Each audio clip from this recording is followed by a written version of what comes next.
우리에게 주신 하나님의 말씀은 신약성경 마태복음 2장 1절에서 12절 말씀입니다. 헤롯 때 예수께서 유대 베들레헴에서 나심에 동방으로부터 박사들이 예루살렘에 이르러 말하되 유대인의 왕으로 나신 이가 어디 계시냐? 우리가 동방에서 그의 별을 보고 그에게 경배하러 왔노라 하니 헤롯 왕과 곧 예루살렘에 듣고 소동한지라. 왕이 모든 대제사장과 백성의 서기관들을 모아 그리스도가 어디서 나겠느냐 물으니 이르되 유대 베들레헴이오니 이는 선지자로 이렇게 기록된 바 또 유대 땅 베들레헴아 너는 유대 고을 중에서 가장 작지 아니하도다. 내게서 한 다스리는 자가 나와서 내 백성 이스라엘의 목자가 되리라 하였음이니이다. 이에 헤롯이 가만히 박사들을 불러 별이 나타난 때를 자세히 묻고 베들레헴으로 보내며 이르되 가서 아기에 대하여 자세히 알아보고 찾거든 내게 고하여 나도 가서 그에게 경배하라 하라. 박사들이 왕의 말을 듣고 갈새 동방에서 보던 그 별이 문득 앞서 인도하여 가다가 아기 있는 곳 위에 머물러 서 있는지라. 그들이 별을 보고 매우 크게 기뻐하더라. 집에 들어가 아기와 그의 어머니 마리아가 함께 있는 것을 보고 엎드려 아기께 경배하고 보배 합을 열어 황금과 유향과 몰약을 예물로 드리니라. 그들은 꿈에 헤로데게로 돌아가지 말라 지시하심을 받아 다른 길로 고국에 돌아가니라. 아멘. 주 앞에 나와 예배하는 이것이 얼마나 큰 은혜인지 오늘 우리 예배를 통해서 하나님께 영광을 돌려드리고 그 하나님의 기쁨을 마음껏 살아낼 수 있을 줄로 믿습니다. 우리 주님이 이 땅에 다시 오실 때 어떤 자리 어떤 상황에서 오실 거라고 생각하십니까? 지난주에 마지막 드렸던 질문이었습니다. 그렇다면 그곳을 찾아서 다시 오실 주님을 맞이하실 준비는 되어 있습니까? 정말 우리 주님이 오실 그 자리는 어디일까요? 화려한 크리스마스 트리가 번쩍거리고 휘황찬란한 크리스마스 네온 사인이 우리 눈을 현란케 하는 백화점에서 산더미처럼 쌓이는 선물꾸러기 가운데 올해가 고요한 밤 거룩한 밤이 작곡된 지 200주년이라고 그러는데 그날 오르간이 망가져서 어쩔 수 없이 기타로 연주해야 했던 크리스마스 그날 밤, 어쩌면 이렇게 아름답게 울려 퍼지는 크리스마스 캐롤 그 가운데 우리 주님이 정말 오실까요? 오늘 우리 어떻습니까? 크리스마스 하면 제일 먼저 우리 머릿속에 떠오르는 그것이 무엇입니까? 예수님의 탄생? 기쁨의 좋은 소식, 그야말로 복음이 우리 가운데 전해지고 있는데 오늘 우리는 지금 어디 있습니까? 세상은 이 복음에 대해서 또 다른 이야기를 하는 것을 보게 됩니다. 예수님이 이 땅 가운데 오시게 될 때 당시 로마 제국에서는 유앙겔리온이라고 표현되는 이 복음, 새로운 황제가 탄생했다는 것을 알리는 소식이었다라고 말합니다. 복음, 그야말로 기쁨의 좋은 소식이라는 뜻의 바로 그 황제의 탄생 소식이 로마 제국 곳곳으로 퍼져 나갔습니다. 이 복음을 들고 간 전령들은 심지어는 식민 통치하는 그 지역까지 가서 우리가 새로운 황제를 맞았다. 그의 이름은 시저 누구다. 너의 삶을 고치고 그 앞에 무릎을 꿇어라. 이렇게 선언했다고 합니다. 그래서 로마 황제는 유일한 주였고 그야말로 구원자였고 또는 정의와 평화, 번영과 축복을 가져오는 분이라고 하는 의미를 가지는 폰티펙스 막시무스라고 해서 대제사장이라고 하는 호칭까지도 받았다 그렇게 말합니다. 또한 로마인들은 황제가 사후에 신이 된다고 생각했기 때문에 그를 신의 아들이라고까지 부르기도 했다라고 하는 겁니다. 전령은 이 소식을 전하기 위해서 황제의 특별 사면장을 가지고 왔고 사면을 기대하지 않았던 죄수들은 갑작스러운 석방에 놀라면서도 그것을 있는 그대로 구원의 소식, 복음으로 받아들였다고 하는 거예요. 이처럼 새로운 황제의 등장을 그들은 유앙겔리온, 복음, 곧 기쁨의 좋은 소식이라고 선언하는데 그런데 현실은 어땠을까요? 사실은 공포와 좌절의 소리뿐이었습니다. 바로 새로운 황제의 탄생은 정치적 격변의 시기, 경제적으로는 새로운 세금의 부과, 이제는 거의 일상화되어 버린 혼란의 시기를 선포하는 새로운 시기를 바로 그렇게 받아들였다고 하는 겁니다. 특별히 유대 같은 로마의 변방 식민지에서는 그 도가 더해질 뿐이었고, 새로운 황제의 등장은 유대의 통치 구조가 바뀌는 것을 의미했기 때문에 그들에게서는 결코 반가운 소식이 될 수가 없었음에도 불구하고 그것을 세상에서는 복음, 유앙겔리온, 기쁨의 참 좋은 소식이라 그렇게 이야기를 했다라고 하는 거예요. 바로 이런 시기에 아기 예수, 우리의 구주가 태어나셨습니다. 메시아로 이 땅에 하나님의 아들이 오신 것입니다. 그 아기 예수의 오심은 새로운 황제가 탄생하면서 이것을 전하는 전령이 가지고 온 사면전과 비교할 바가 없이 바로 온 인류를 위해서 대사면을 선포하는 그야말로 큰 기쁨의 좋은 소식을 들고 우리 가운데 오신 것입니다. 그런데 이 복음이, 기쁨의 참 좋은 소식이 우리 가운데 들려지게 될 때 우리는 어떻게 그것을 받아들였을까요? 이날은 누군가에게는 기쁘고 중요한 일, 큰 기쁨의 좋은 소식이 들리는 날, 바로 예수님의 탄생이 그랬던 것처럼 메시아 탄생을 고대하던 이들에게는 크나큰 기쁨이었을 것입니다. 그러나 누구에게나 그랬을까요? 헤롯 대왕을 비롯해서 자신의 기득권을 앞세웠던 사람들에게는 크나큰 고민거리였을 것입니다. 이 땅의 세상을 통제하는 황제가 태어난 것과는 비교할 수 없는 진정한 왕, 만왕의 왕이 이 땅 가운데 오셨고 바로 진정한 구원을 이 땅 가운데 선포했기 때문입니다. 그런 의미에서 오늘 우리는 어떻습니까? 아기 예수의 오심을 어떻게 받아들이고 있습니까? 그리고 다시 오실 주님을 어떻게 기다리고 있습니까? 오늘 본문 4절 5절에서는 이렇게 얘기를 합니다. 그리스도가 어디서 나겠느냐? 유대 베들레헴에 오니 이는 선지자로 이렇게 기록된 바. 이사야 7장에 기록되어 있었던 메시아 예언은 800년이 지나서 이 땅 가운데 성취로 우리 가운데 등장을 했습니다. 미가서 5장은 유대 땅 베들레헴이라고 메시아가 오실 지명을 정확하게 알려주었습니다. 이렇듯 하나님의 구원 역사는 하나님의 섭리를 따라 때가 참에 이 땅 가운데서 성취되는 모습을 보고 있습니다. 메시아 예언을 그렇게 받았던 이스라엘 백성은 그 예언의 성취를 기다려야 했습니다. 그리고 그들은 마침내 메시아 예언이 성취되는 것을 보았고 그들의 귀로 들었고 그들의 몸으로 체험하면서 그 현장 가운데 있을 수 있었습니다.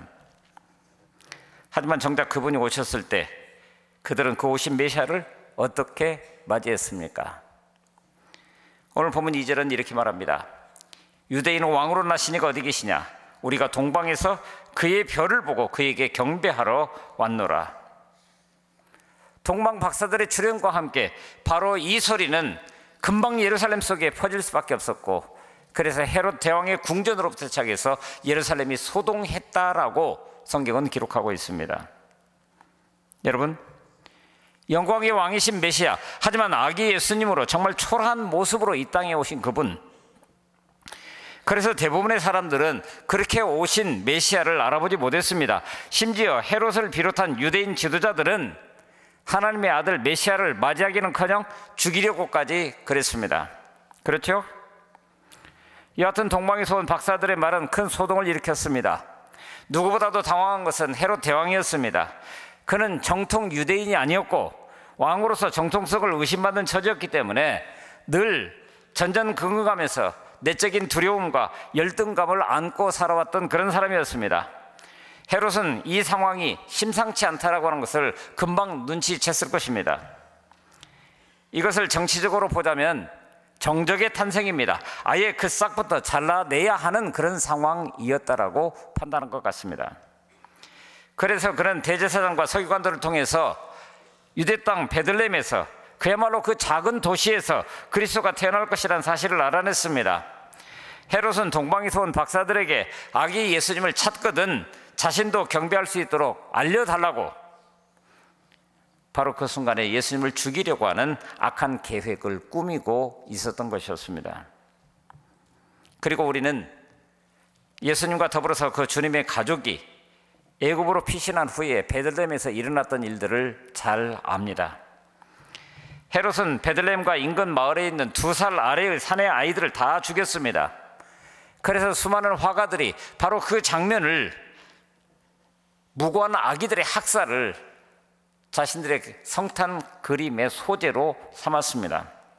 아기를 빼앗기고 울부짖는 여인들, 넋이 빠져버린 여인들, 그리고 엄마에게서 떨어지지 않으려고 몸부림치는 아기들, 아기들의 여린 살에다가 칼을 들이대는 군인들의 그 몸짓을 보고 있노라고 하면은 우리 인간사가 이런가?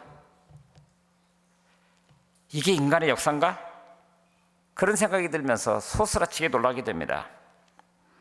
하려고만 마음먹으면 못할 것이 없는 것이 인간 같아 보입니다. 무섭습니다. 그래서 그 땅 가운데 울려 퍼졌던 라헬의 울음소리가, 그 통곡소리가 오늘도 우리 가운데 여전히 들려온 것 같아 보입니다. 설마 이런 일이 정말 있었으랴 싶기도 하지만 헤롯은 능히 그러고도 남을 만한 그런 사람이었다라고 기록하고 있습니다. 권력욕과 의심의 화신인 그는 자신의 권좌를 위협할 가능성이 있다고 한다면 자신의 아내, 아들, 심지어는 장인까지도 서슴없이 죽였던 그런 잔혹한 인물이었습니다. 메시아에 대한 민중들의 열망이 깊어갈수록 그의 불안감은 더욱더 커졌겠죠. 그런데 두려웠던 현실이 지금 눈앞에 다가왔음을 동방박사들로부터 전해들은 그는 이제는 광분 상태에 빠져버릴 수밖에 없는 그런 상황이었습니다. 세상은 그 당시 무고한 아기들의 사례가 실제로 있었는지는 알 수 없다고 말하지만 그도 그럴 것이 성서 이외의 어떤 기록에서도 그 사건을 기록하는 것을 찾아볼 수 없기 때문이라고 그렇게 말합니다. 하지만 우리는 성서의 기록을 통해서 그 당시에 헤롯에 대해서 느꼈을 공포와 혐오감, 또는 헤롯 자신이 광분하면서 무엇인가 행하려고 하는 바로 그 상태를 어느 정도는 짐작해 볼 수 있을 줄 압니다. 그런데 과연 무고한 아기들의 학살이 인간이 미개했던 시절의 이야기에 지나지 않는 걸까요? 절대 군주가 자기 마음대로 할 수 있었을 때 바로 그때의 일만이었을까요? 형태는 다르지만 어쩌면 이 일은 지금 우리의 현실 속에서도 벌어지고 있는 것 아닐까요? 내 배고픈 줄을 알면서 남의 배고픈 사정을 모르고, 내 자식 귀한 줄은 알면서 남의 자식 귀한 줄을 모르는 세상, 그리고 귀중한 생명을 사랑으로 보듬어 안지 않는 그런 세상에서 우리는 너나 없이 오늘 이 땅에서 오늘의 헤롯으로 살아가고 있는 것은 혹시 아닐는지. 어느 신학자가 들려준 크리스마스 이야기입니다. 그의 조카는 엄마 뱃속에서 10달을 채 못 채우고 6개월 만에 세상에 나왔습니다. 정확히 910g의 미숙아였습니다.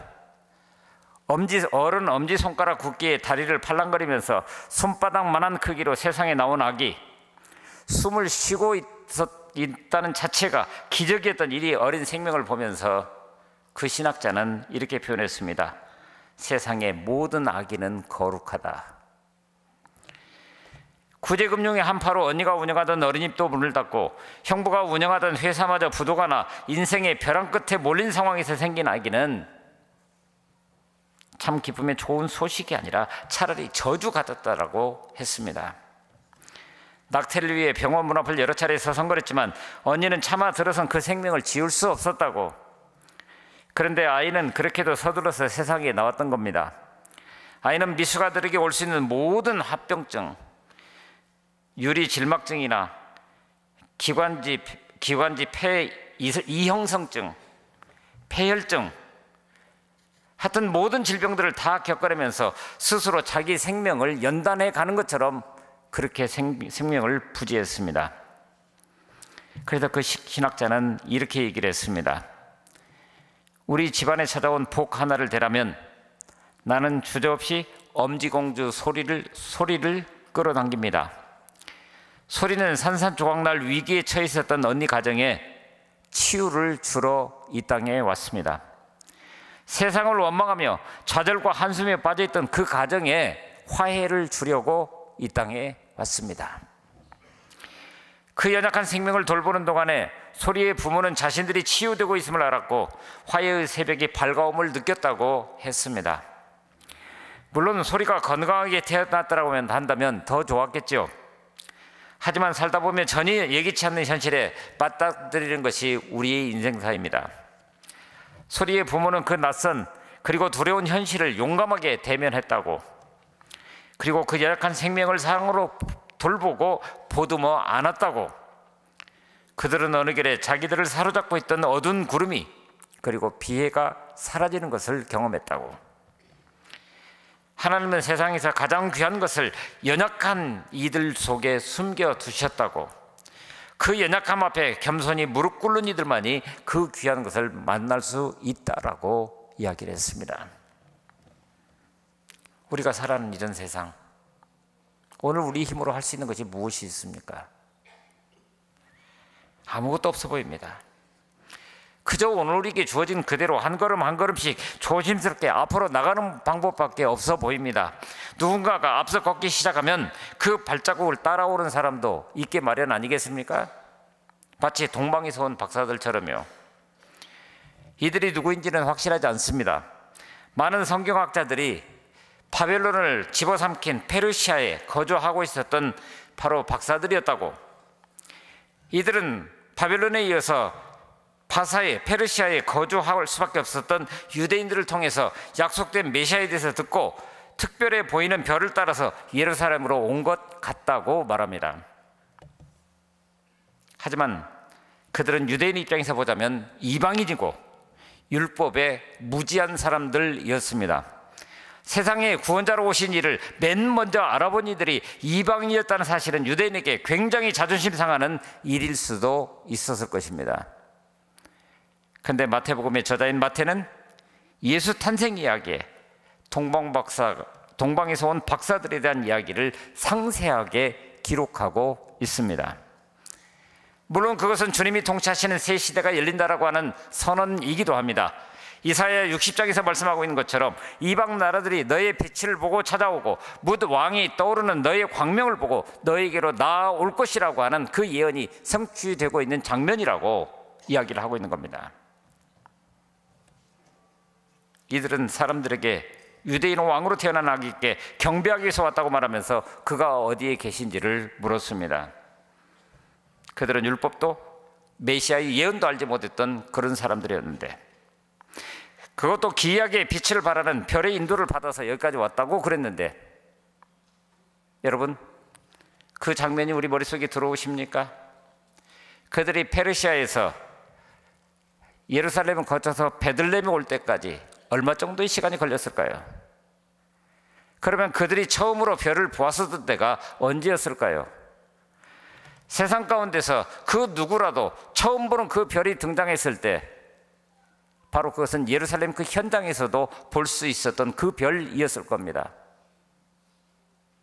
그런데 몇 달을 거쳐서 광야일 수밖에 없는 그 길을 건너서 예루살렘에 오는 동안에 아기 예수의 탄생의 소식을 들은 사람은 아무도 없었다라고 하는 거예요.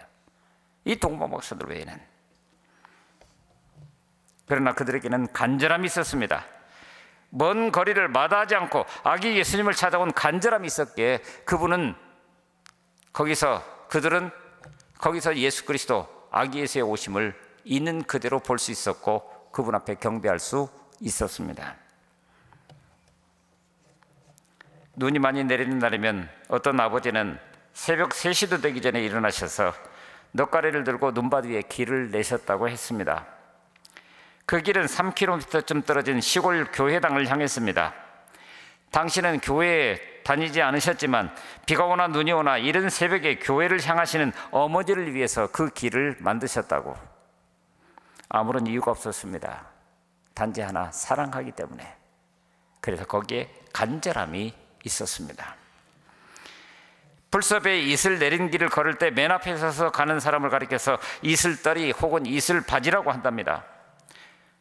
오늘 우리가 예수 그리스도 안에 있어서 그리스도인이라고 하는 이름을 가진, 적어도 성도라면 바로 그런 사람 아니겠습니까? 차가운 눈 속에 발을 딛고 서서 길을 내는 사람, 바짓단을 다 적시면서 앞서가는 사람, 영적인 사람이 세상을 아름답게 만드는 것이 아닙니다. 조심스럽지만 꾸준히 하늘의 길을 걷는 사람이 세상을 변화시킵니다. 그래서도 유럽 사람들은 크리스마스 시즌을 막 넘기는 즈음에 집안 문설주나 대문 앞에 CMB라고 하는 글자를 내건답니다. 우리 어른들도 긴 겨울을 지나서 입춘 무렵이면 집집마다 입춘 대길이니 겨냥 다경이니 이런 단어들을 한자로 써서 벽에 붙였던 그것과 마찬가지겠죠. 근데 이 CMB는 무슨 의미일까요? 그것은 라틴어로 그리스도께서 이 집을 축복하신다. 크리스마스 시즌을 막 넘기면서 아기 예수에게 동방박사들이 처음 찾아왔던 그 시기를 경축하면서 각 가정마다의 아기 예수의 오심의 소식이, 아기 예수가 우리 집에 오셨습니다, 그렇게 아기 예수의 오심을 간절하게 맞이하는 그런 모습이었을 겁니다. 그런데 이 CMB는 바로 예수님을 찾아온 박사들, 그 이름이 전설처럼 카스파르 C, 멜키오르 M, 발타자르 B, 그 첫자를 딴 것이라는 그런 견해도 있습니다. 그들이 오므로 아기 예수의 오심의 소식이 새롭게 들려왔고 오늘 우리에게 새로운 세계를 볼 수 있게 그 길을 열어주었기 때문 아니겠습니까? 그래서도 오늘 우리는 본문을 통해서 두 가지 영적 경고를 받습니다. 대제사장과 서기관들처럼 성경을 많이 알고 있어도 단순한 지식 차원에 머무른다고 한다면 예수를 만날 수 있는, 그 예수를 찾아갈 수 있는 길이 없을 겁니다. 헤롯처럼 자신의 이익을 위해서 마음에 품은 딴 생각이 있으면 결코 주님을 맞이할 수 없다라고 하는 엄중한 경고가 오늘 우리에게 들려오고 있습니다. 그렇다면 우리는 어떻습니까? 지금 저와 여러분들 어떤 길을 걷고 계십니까? 권력과 욕망이 지시하는 길로 가고 있지는 않습니까? 그 길을 걷다가 가끔은 세상 전부를 얻은 것처럼, 행복을 맛보는 것처럼 그렇게 살아가는 그런 경우들은 없습니까? 얼마 전에 유행했었던 코미디의 한 말투를 기억하시죠? 그래서 기분 좋다고 쇠고기 사 먹는 건가? 여기에 끝나지 않죠? 그러면 뭐 하겠노? 그러면 뭐 하겠노? 그 다음이 또 있는데. 그래서 이런 공허의 수레바퀴에서 오늘 우리가 벗어날 길이 없는 것처럼 그렇게 보여집니다. 하지만 우리는 용기를 내야 하고, 지금까지 우리가 외면했던 세계를 바라보고 이제는 그 길을 걸어가야 할 용기를 내보아야 하는 겁니다. 그것은 때때로 내가 절제해야 되고 나눠야 되고 돌봄과 섬김의 현장이 될 수도 있습니다. 불의에 항거하는 길일 수도 있습니다. 왜냐하면 우리 주님이 바로 그 현장에 그렇게 오셨기 때문입니다. 여러분, 주님은 우리 없이 세상을 구원하기를 원치 않으시는 것 같아 보입니다. 주님은 남보다도 먼저 눈밭에 길을 낼 사람을 찾고 계시는 것 같습니다. 이슬더리로 앞서 걸을 사람을 부르고 계십니다. 그 부름에 응답할 때가 바로 오늘 지금 이 시간, 그리고 저와 여러분들입니다. 우리 모두 그 부름에 응답하면서 그 이전에는 알지 못했던 삶의 기쁨과 신비를 새롭게 경험하고 아기 예수의 오십이 소식, 그저 단순히 내 귀에 들려오는 한 소리가 아니라 이제는 내 삶으로 함께 그 오신 주님을 찾아 나설 수 있는 그 길, 그래서 우리 앞에 그야말로 하늘의 기쁨이 충만한 동방박사들이 그 앞서가는 별을 보고 기뻐했던 것처럼, 그리고 그 앞에 가서 자신이 가져왔던 모든 것들을 내려놓으면서 그분을 경배했던 것처럼 오늘 우리 가운데도 그렇게 하나님의 영광 가운데 거하는 귀한 은혜의 시간이 이어질 것이 분명합니다. 오늘 우리가 그렇게 주님 앞에 설 수 있는 은혜가 함께할 수 있기를 간절히 바랍니다.